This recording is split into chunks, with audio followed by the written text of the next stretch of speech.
ಯೋಗ ಗುರು ನಿರಂಜನ ಮೂರ್ತಿ ವಿರುದ್ಧ ಲೈಂಗಿಕ ದೌರ್ಜನ್ಯ ಆರೋಪ ಮಾಡಿದ್ದ ಸಂತ್ರಸ್ತೆ ಕೊನೆಗೂ ಪ್ರತ್ಯಕ್ಷರಾಗಿದ್ದಾರೆ. ವಿಡಿಯೋ ಮೂಲಕ ನಿರಂಜನ್ ಮೂರ್ತಿಯ ಮೇಲೆ ಲೈಂಗಿಕ ಆರೋಪ ಮಾಡಿದ್ದ ವಿಚಾರಕ್ಕೆ ಸಂಬಂಧಪಟ್ಟಂತೆ ಆತನ ಕರಾಳ ಮುಖವಾಡವನ್ನು ಬಿಚ್ಚಿಟ್ಟಿದ್ದಾಳೆ. ನಿರಂಜನ್ ವಿರುದ್ಧ ಈಗಾಗಲೇ ಪೋಕ್ಸೋ ಪ್ರಕರಣ ದಾಖಲಾಗಿದ್ದು ಜೈಲು ಸೇರಿದ್ದಾನೆ. ಇಷ್ಟು ದಿನ ಜೀವ ಭಯದಲ್ಲಿದ್ದ ಯುವತಿ ಈಗ ವಿಡಿಯೋವನ್ನ ಮಾಡಿ ಹರಿಬಿಟ್ಟಿದ್ದಾರೆ. ಕೇವಲ ನನಗೊಬ್ಬಳಿಗೆ ಅನ್ಯಾಯ ಆಗಿಲ್ಲ, ಸಾಕಷ್ಟು ಹೆಣ್ಣು ಮಕ್ಕಳಿಗೆ ದೌರ್ಜನ್ಯವಾಗಿದೆ. 500ಕ್ಕೂ ಹೆಚ್ಚು ಮಕ್ಕಳಿಗೆ ನಿರಂಜನ್ ಮೂರ್ತಿ ಲೈಂಗಿಕ ದೌರ್ಜನ್ಯ ಎಸಗಿದ್ದಾನೆ. ಆದರೆ ಅವರೆಲ್ಲ ಯಾಕೆ ಮುಂದೆ ಬರ್ತಿಲ್ಲ ಅನ್ನೋದು ನನಗೆ ಗೊತ್ತಾಗ್ತಾ ಇಲ್ಲ ಅಂತ ಹೇಳ್ಕೊಂಡಿದ್ದಾರೆ. ಅಲ್ಲದೆ ಇಷ್ಟೆಲ್ಲ ಗೊತ್ತಿದ್ರೂ ಕೂಡ ಸುಮ್ಮನೆ ಕೂತಿದ್ದ ನನ್ನಂತ ಮೂರ್ಖಳು ಇನ್ನೊಬ್ಬಳು ಇಲ್ಲ ಅಂತ ಕೂಡ ಹೇಳ್ಕೊಂಡಿದ್ದಾರೆ.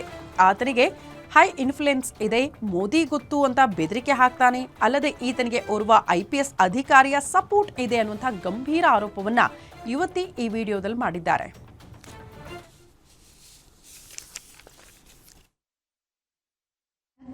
ಮುಂದೆ ನಾನು ಬರುವಂತ ಯುವ ಪಟುಗಳಿಗೆ ಆಗಬಾರ್ದು ಅನ್ನೋದು ಒಂದೇ ಉದ್ದೇಶ ಇರೋದ್ರಿಂದ ನಾನು ಹೇಳ್ಕೊಳ್ಳೋದು, ನಾನು ನಿಮಗೆ ರಿಕ್ವೆಸ್ಟ್ ಮಾಡೋದು ಏನು ಅಂತಂದ್ರೆ, ನ್ಯಾಷನಲ್ ಕಮಿಟಿ ಅವರಿಗೆ ರಿಕ್ವೆಸ್ಟ್ ಮಾಡೋದು ಏನಂತಂದ್ರೆ, ಒಳ್ಳೆ ನಮ್ಮ ರಾಜ್ಯದಲ್ಲಿ, ಕರ್ನಾಟಕ ರಾಜ್ಯದಲ್ಲಿ ಒಳ್ಳೆ ಯೋಗ ಕ್ಷೇತ್ರದಲ್ಲಿ ಸಾಧನೆ ಮಾಡಿರುವಂತ ಹಿರಿಯರಿದ್ದಾರೆ.